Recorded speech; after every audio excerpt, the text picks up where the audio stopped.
সালটা 1998। দক্ষিণ এশিয়ার আকাশ কাঁপিয়ে ভারত করে বসে একের পর এক পারমাণবিক বিস্ফোরণ। পোখরানের বিস্ফোরণের শব্দ শুধু মাটি নয়, কাঁপিয়ে গেল পুরো বিশ্ব রাজনীতির ভিত্তি। ওয়াশিংটনে শুরু হয় অস্থিরতা, বেজিং সতর্ক হয়ে ওঠে, কিন্তু সবচেয়ে বেশি আতঙ্ক ছড়িয়ে পড়ে ইসলামাবাদে। কারণ ভারতের নিউক্লিয়ার বোমা শুধু শক্তির প্রদর্শন ছিল না, এটা ছিল পাকিস্তানের জন্য একটি স্পষ্ট বার্তা। এখন ক্ষমতার ভারসাম্য বদলে গেছে। ঠিক সেই সময় পাকিস্তানের তাৎক্ষণিক প্রধানমন্ত্রী নওয়াজ শরীফ ফোন করে রিয়াদে। ফোনের অপর প্রান্তে ছিলেন সৌদির যুবরাজ আবদুল্লাহ বিন আব্দুল আজিজ। নওয়াজ শরীফের কণ্ঠে ছিল ভয়, অনিশ্চয়তা আর একটি সরাসরি প্রশ্ন: যদি পাকিস্তান পারমাণবিক পরীক্ষা চালায় এবং পশ্চিমা বিশ্ব যদি পাকিস্তানের উপর নিষেধাজ্ঞার পাহাড় চাপিয়ে দেয়, তাহলে কি সৌদি আরব পাকিস্তানের পাশে দাঁড়াবে?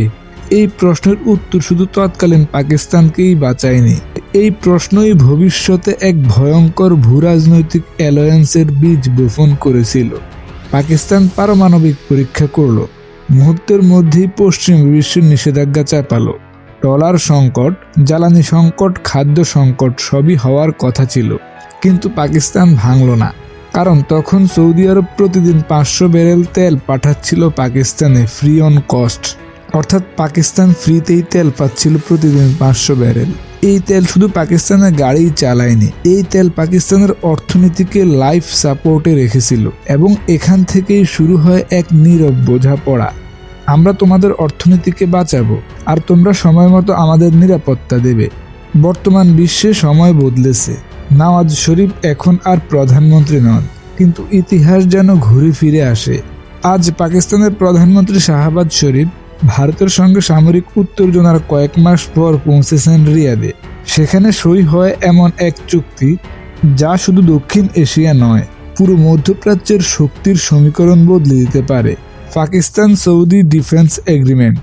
এই চুক্তির সবচেয়ে ভয়ঙ্কর লাইনটি হলো আথার কান্ট্রি, অর্থাৎ একটা দেশের উপর আক্রমণ হলে উভয় দেশ আক্রান্ত হবে। এটা শুধু কাগজের লেখা কথা নয়, এটা কার্যত ন্যাটো আর্কটিক 5-এর ইসলামী সংস্করণে। একটা প্রশ্ন খুবই জরুরি: সৌদি আরব কেন হঠাৎ পাকিস্তানের দিকে ঝুঁকলো? উত্তর কিন্তু লুকিয়ে আছে মধ্যপ্রাচ্যের বর্তমান বাস্তবতায়। আজ ইসরায়েল যেভাবে সিরিয়া, লেবানন, গাজা, এমনকি কাতার পর্যন্ত আঘাত হানছে, তাতে আরব বিশ্ব বুঝে গেছে একটি সত্যি: আমেরিকা আর নির্ভরযোগ্য নিরাপত্তা গ্যারান্টি নয়। যে আমেরিকা দশকের পর দশক বলতো, তোমরা চিন্তা করো না, আমরা আছি, আজ সেই আমেরিকাই ইসরায়েলের প্রতিটি আগ্রাসনে নীরব। এই পরিস্থিতিতে সৌদি আরবের সামনে দুটো অপশন ছিল: নিজে নিউক্লিয়ার প্রোগ্রাম শুরু করা, অথবা এমন কাউকে পাশে পাওয়া যার কাছে নিউক্লিয়ার অস্ত্র আগে থেকেই আছে। সৌদি আরব বেছে নিল দ্বিতীয় অপশন, আর সেই অপশনের নামই হলো পাকিস্তান। পাকিস্তান আজ অর্থনৈতিকভাবে দুর্বল, IMF লোনের উপর লোন নিচ্ছে, কিন্তু একটা জায়গায় তারা কখনোই কম্প্রোমাইজ করেনি: মিলিটারি পাওয়ার। তাদের খাবার না থাকলেও চলে, ডলার না থাকলেও চলে, কিন্তু তাদের মিসাইল চাই, নিউক্লিয়ার বোমা চাই এবং ডিফেন্স চাই। এই মানসিকতাই পাকিস্তানকে আজ মুসলিম বিশ্বের সবচেয়ে শক্তিশালী সামরিক শক্তিতে রূপান্তর করেছে। আর সৌদির পেট্রোডলার সেই শক্তিকে বছরের পর বছর জ্বালানি জুগিয়েছে। অফিসিয়ালি কেউ বলছে না পাকিস্তান সৌদি আরবের নিউক্লিয়ার ছাতা দেবে, কিন্তু চুক্তিতে বলা হয়েছে। যতক্ষণ না পরিষ্কারভাবে না বলা হচ্ছে, ততক্ষণ ধরে নেওয়াই নিরাপদ যে সৌদি আরব আজ কার্যত পাকিস্তানের নিউক্লিয়ার ছাতার নিচে। তবে এই চুক্তি শুধু পাকিস্তান সৌদির সম্পর্ক নয়, এটা ইঙ্গিত দিচ্ছে ভবিষ্যতে ইউনাইটেড আরব আমিরাত, কাতার, এমনকি অন্যান্য আরব রাষ্ট্রগুলোও এই অ্যালায়েন্সে যোগ দিতে পারে। হয়তোবা একটি ইসলামিক ন্যাটো হতে পারে, যার কেন্দ্রে থাকবে পাকিস্তানের নিউক্লিয়ার শক্তি। তবে যদি কাল আরব ভারত পাকিস্তান যুদ্ধ হয়, তাহলে সৌদি আরব কোন পাশে দাঁড়াবে? এই প্রশ্ন শুধু আবেগের না, এটা 25 লাখ ভারতীয় নাগরিকের জীবন, 43 বিলিয়ন ডলারের বাণিজ্য এবং ভারতের এনজিও সিকিউরিটির প্রশ্ন। সৌদি আরব আজ ভারতের অন্যতম বড় তেল সরবরাহকারী এবং সবচেয়ে বড় প্রবাসী ভারতীয় কর্মক্ষেত্র। কিন্তু বাস্তবতা হলো, ডিফেন্স ট্রিটিতে সই হয় ইমোশন দেখে না, হয় স্ট্র্যাটেজিক ইন্টারেস্ট দেখে। আর সৌদি আরব স্ট্র্যাটেজিক ইন্টারেস্ট আজ বদলে গেছে। এখানে একটা সূক্ষ্ম কিন্তু গুরুত্বপূর্ণ পয়েন্ট আছে: একদিকে পাকিস্তানের সঙ্গে সৌদির দশকের মিলিটারি কোঅপারেশন এবং নিউক্লিয়ার বোঝাপড়া, অন্যদিকে ভারতের বিশাল মার্কেট, স্কিল্ড ও আনস্কিল্ড লেবার এবং এনার্জি ডিমান্ড। তাই বিশেষজ্ঞদের একটা বড় অংশ মনে করেন সৌদি আরব ডিরেক্টলি ভারতের বিরুদ্ধে অস্ত্র তুলবে না, কিন্তু নীরবে সমর্থন জাগিয়ে যাবে, লজিস্টিক সাপোর্ট দিবে এবং কূটনৈতিক ছায়া হয়ে আগলে রাখবে পাকিস্তানকে। আর যুদ্ধের সময় এই নীরবতা অনেক সময় বন্দুকের থেকেও শক্তিশালী হয়। সৌদি আরবে প্রায় 25 লক্ষ ভারতীয় কাজ করেন। তারা শুধু রেমিটেন্স পাঠান না, তারা সৌদি ইকোনমির অবিচ্ছেদ্য অংশ। কিন্তু যুদ্ধের পরিস্থিতিতে ভিসা রেজিস্ট্রেশন, ওয়ার্ক পারমিট বাতিল, এই সবই বার্গেনিং টুল হয়ে উঠতে পারে। এই ভয়টাই ভারতের নীতি নির্ধারকরা জানেন। আর ঠিক এখানেই সৌদি আরবের হাতে আসে একটি লিভারেজ। এখন আসা যাক আরেকটি বড় ধাক্কায়, সাহাবা পোর্ট। এই পোর্ট শুধু একটি বন্দর না, এটা ছিল ভারতের আফগানিস্তান প্রবেশের রাস্তা, সেন্ট্রাল এশিয়ায় পৌঁছানোর একমাত্র বিকল্প এবং চীন পাকিস্তান গাদ্দার ফোর্টের কাউন্টার। কিন্তু 2018 সালে আমেরিকা নিজেই ভারতকে বলেছিল, আমরা সংকোচ দেব না। ভারত লিজ নিয়েছে, 7 বছর ধরে এই ওভারেজ চলছে, ইনভেস্ট করেছে, প্ল্যানও বানিয়েছে। আর ঠিক যখন দরকার আমেরিকা সেই ওয়েবার তুলে নিল, বন্ধুর ফিটে ছুরি মারল। এর চেয়ে পরিষ্কার উদাহরণ আর কি?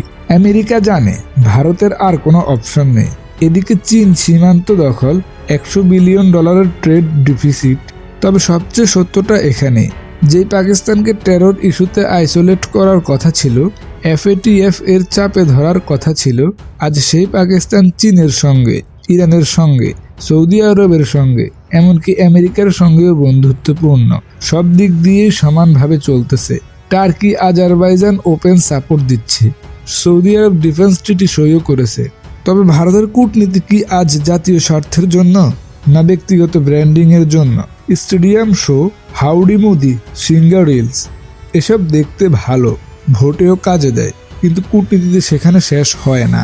যেদিন পাকিস্তান ডিফেন্স অ্যালায়েন্স বানাচ্ছে, আমেরিকা পোর্টের সাংশন দিচ্ছে, মিডল ইস্ট হাতছাড়া হচ্ছে, সেই সময়ে এসে যদি শুধু ভারত ছবি আর রিয়েল অ্যাটাকেই থাকে, তাহলে প্রশ্ন উঠবেই। ভবিষ্যৎ খুব পরিষ্কার আর খুব কঠিন। পাকিস্তান এখন শুধু দক্ষিণ এশিয়ার সমস্যা নয়, পাকিস্তান এখন মিডল ইস্টের সিকিউরিটিরও অংশ। সৌদি আরব আর আমেরিকার উপর পুরোপুরি নির্ভরশীল থাকতে চায় না। ভারতকে আর স্বাভাবিকভাবে সৌদি আরব বন্ধু ধরে নেওয়া হচ্ছে না। এখন সময় রিয়েল অ্যাকশনে। তবে ইতিহাস কাউকে দ্বিতীয় সুযোগ দেয় না। জিওপলিটিক্সে কোনো আবেগের কাজ নেই, এটা শুধু শক্তি আর স্বার্থের হিসাবে চলে। প্রশ্ন একটাই, পাকিস্তানের এই অগ্রগতিতে ভারত কি সেই হিসাবে ঠিক সময়ে বুঝতে পারবে, নাকি কেবল টিভি সিনেমায় পাকিস্তানকে পরাজিত করে থাকবে? কিন্তু বাস্তবে পাকিস্তান ভারতকে খুব ভালোভাবেই পরাজিত করতেছে, যার সবচেয়ে বড় জলজান্ত উদাহরণ হলো সৌদি আরব এবং পাকিস্তানের এই বর্তমান চুক্তির সই করা থেকে।